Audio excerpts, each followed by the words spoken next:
Quais os caminhos da ambição do personagem vivido por Tony Ramos na minissérie Med Maria? Eu quero aquelas concessões no Paraná. Não me faça besteira. A minissérie conta a história do empresário americano Percival Farquhar, o responsável pela construção de uma estrada de ferro em plena selva amazônica.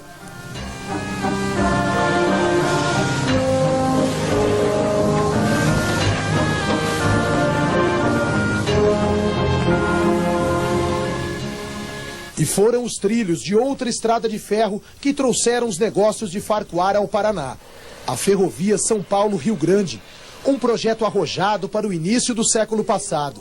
Ligar o Sudeste ao extremo sul do Brasil, na época mais identificado com o vizinho Uruguai. Na selva, o trem encontrou um ambiente hostil de mata fechada e doenças tropicais. Aqui o cenário não era menos desafiador. Imensos pinheirais, montanhas, serras e um território que trazia a disputa gravada no nome: contestado.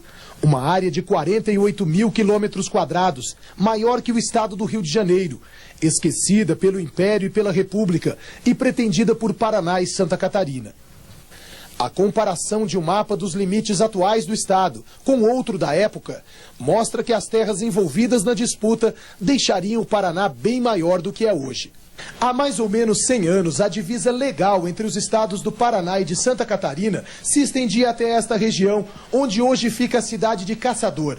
Se fosse possível voltar no tempo, aqui deste lado da ponte ainda estaríamos em território paranaense. No lugar que os governos diziam ser desabitado, viviam famílias pobres, abandonadas.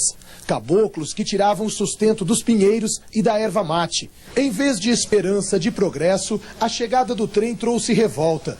É que além de receberem dinheiro pela construção da estrada de ferro, o empresário americano Percival Farquhar também tinha direito às terras que ficavam à margem da linha. Justamente as terras onde viviam os caboclos. Se a região era considerada um barril de pólvora, os trilhos foram o estupim da guerra.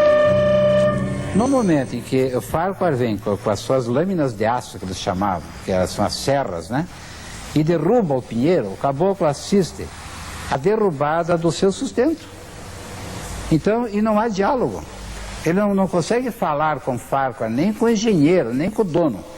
Ele não consegue nem falar, porque quando ele chega perto de alguém que está tirando o pinheiro, ele é afugentado a tiros. Então ele perde a terra, perde o pinheiro.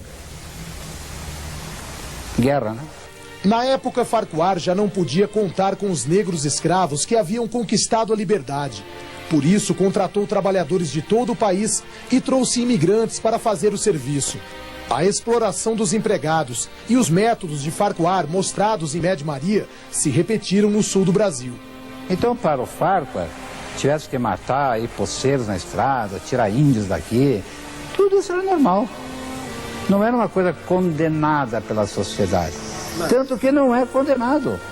Só houve condenações sociais bem depois. Na época, tudo isso foi aplaudido. Ele veio para o Brasil como herói, a convite do governo brasileiro, para fazer o que fez. Eu quero aquelas concessões do Paraná. Quem seria capaz de unir gente miserável, esquecida e ameaçada? Qualquer um que oferecesse a essa gente um fio de esperança. É neste cenário que surgem os monges, na região conhecida como Contestado. Eram líderes espirituais que prometiam aos pobres uma vida melhor, sem injustiças.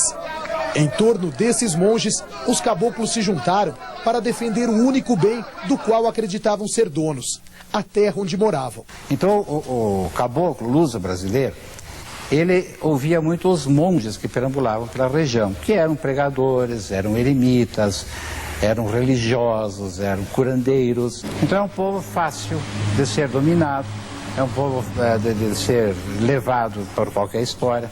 Então um povo facilmente induzido a uma revolta, como aconteceu no Contestado. E uma revolta contra quem? Contra todos aqueles que os oprimiam. Fosse governo, investidor americano, Estado de Ferro, Paraná, Santa Catarina, não interessou quem. Tudo foi considerado inimigo. Este é um dos raros facões de madeira recuperados depois do fim da Guerra do Contestado. Ele tem quase 100 anos e era usado pelos caboclos. Na verdade, era um instrumento de trabalho deles no corte da erva mate. Com esses facões e algumas armas de fogo, eles enfrentaram as baionetas e carabinas dos soldados naquela que é considerada a primeira batalha da guerra, a Batalha do Irani. Não esquecer, então, que o caboclo ervateiro subia em árvores com 6, 7, 10 metros de altura para cortar a erva mate empunhando aquele facão. Ele pegou uma força no braço tão grande, ele sabia manusear o facão de diversos lados para cortar a erva mate, de uma forma que quando os soldados vieram com aquelas espadinhas brigar com ele, não havia soldado que não era degolado. Corria o ano de 1912. Os caboclos, liderados por um monge chamado José Maria, fugiam de Santa Catarina, acusados de proclamar a volta da monarquia. O grupo se abrigou nos campos do Irani, na época território paranaense, e coube ao coronel João Gualberto, comandante do Regimento de Segurança do Estado, expulsar os invasores. Mas faltou sorte aos soldados. Esta era a única metralhadora da tropa. Ela está guardada até hoje no Museu da PM e poderia ter sido decisiva. Na véspera da batalha, a metralhadora caiu na água e não funcionou quando os soldados precisaram dela. A metralhadora tombou, molhando o mecanismo e molhando principalmente o seu pente de munição. Com esse fator adverso, ela deixou de funcionar adequadamente. Hoje funcionaria dentro das condições atuais, sem problema nenhum, porque é um mecanismo bem conservado. Este quadro, exposto no quartel da Polícia Militar do Paraná, retrata a batalha em que 60 soldados foram surpreendidos e derrotados por mais de 300 caboclos. A Batalha do Irani foi uma batalha atípica, como acho que não tem nenhuma na história da humanidade, porque no primeiro combate, que foi a Batalha do Irani, no primeiro combate da guerra, morreram os 2 comandantes. Do lado das forças legalistas, que era a Força de Segurança do Estado do Paraná, morreu o seu comandante João Gualberto. E do lado do sertanejo revoltado, o seu comandante, líder, que era o monge Zé Maria. A derrota paranaense fez o exército entrar na guerra. E pela primeira vez foram usados aviões para observar os inimigos. O aviador pioneiro Ricardo Kirk morreu depois de um sobrevoo na queda do avião que pilotava. A resistência dos caboclos do contestado, em defesa da terra onde moravam, durou aproximadamente 4 anos, até que finalmente eles foram vencidos. Os números da guerra são incertos, mas os historiadores calculam de 6 mil a 9 mil mortos. Eu acho que quem deu a lição foi o homem do contestado. Ele deu uma lição de bravura para o Brasil. Ele soube brigar. E a partir daí é que começou a região a receber o desenvolvimento, atraiu a atenção. Passaram a se fazer cidades, vieram estradas, vieram hospitais, vieram polícia, veio justiça, assistência social, vieram farmácias. A partir daí é que a região se desenvolveu, começou a querer se desenvolver. Mas para isso foi preciso extinguir o caboclo.